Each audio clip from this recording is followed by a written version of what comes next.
পারমাণবিক বিদ্যুৎ কেন্দ্রের সবচেয়ে ভয়ানক দিক কোনটা? ম্যাক্সিমাম সময় আপনাদের থেকে উত্তর আসবে বিস্ফোরণের ফলে যে হাজার হাজার মানুষ মারা যায়, লক্ষ লক্ষ মানুষ বিকলাঙ্গ হয় এবং বিশাল একটা এরিয়া যে বসবাসের অযোগ্য হয়ে পড়ে। এই ঘটনা অলরেডি আমরা জাপানের ফুকুশিমা এবং রাশিয়ার চেরনোবিলে হয়ে যাওয়া পারমাণবিক বিদ্যুৎ কেন্দ্রের বিস্ফোরণ থেকে দেখতে পাইছি। বাট এটাই কি সবচেয়ে ভয়ানক দিক, নাকি এর থেকে সবচেয়ে ভয়ানক দিক আছে?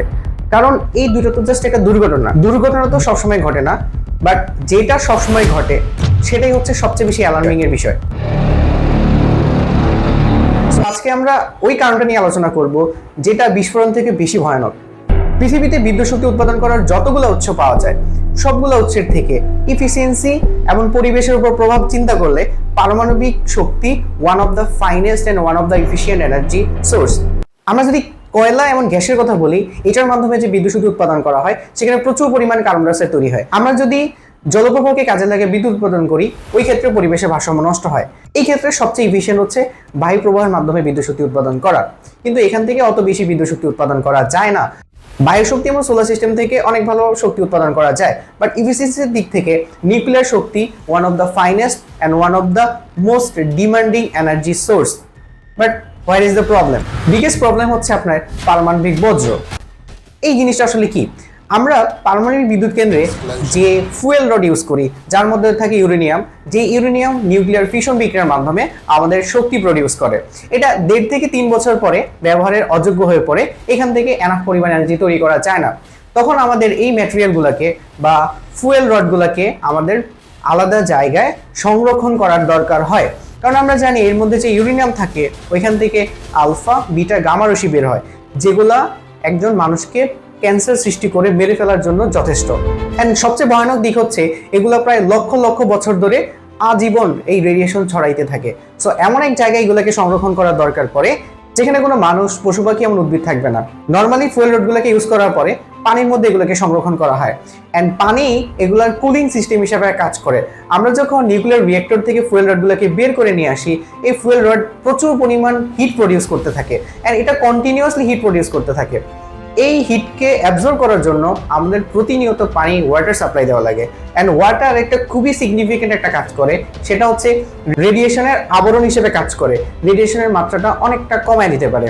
এইভাবে 5 থেকে 10 বছর রাখার পরে আমাদের এগুলাকে এমন একটা জায়গার মধ্যে রাখতে হয় যেখান থেকে আর রেডিয়েশন কোথাও ছড়াবে না। কিন্তু এখন প্রবলেম হচ্ছে এই ফুয়েল রডগুলোকে আমরা কোথায় সংরক্ষণ করতে পারি? তো আমাদের কাছে অনেকগুলো অবজারভেশন আছে। একটা অবজারভেশন হচ্ছে আমরা ফুয়েল রডগুলোকে কোনো সিমেন্টের আবরণের মধ্যে রাখতে পারি, অ্যান্ড একটা সিলিন্ডার টাইপ করে এটাকে হচ্ছে আমরা মাটির নিচে রাখতে পারি। এখন মাটির কতটুকু নিচে রাখলে আমাদের এই ফুয়েল রডগুলা অনেক বেশি সেফ হবে অ্যান্ড আমাদের পরিবেশের ক্ষতি করবে না? সেটা হচ্ছে প্রায় 300 মিটার থেকে 1000 মিটারের মধ্যে।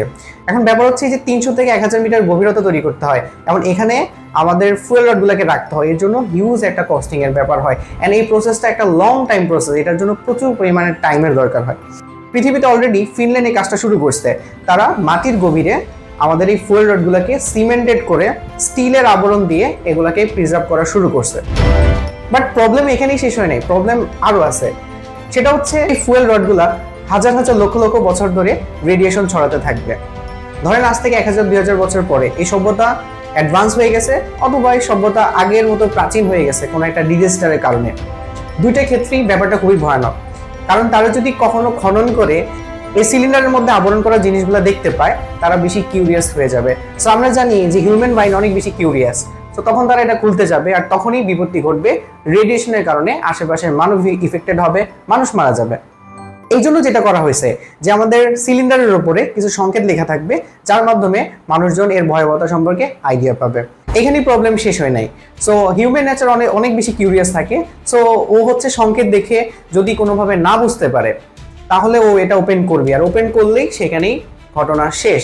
এই জন্য যেটা করা যেতে পারে, পৃথিবীতে প্রায় 4টা প্রধান ভাষা, ফ্রেঞ্চ, আরবি, ইংলিশ, এই সকল ভাষাগুলো দিয়ে আমরা সতর্কমূলক চিহ্নগুলো ওটার উপর লিখে রাখতে পারি।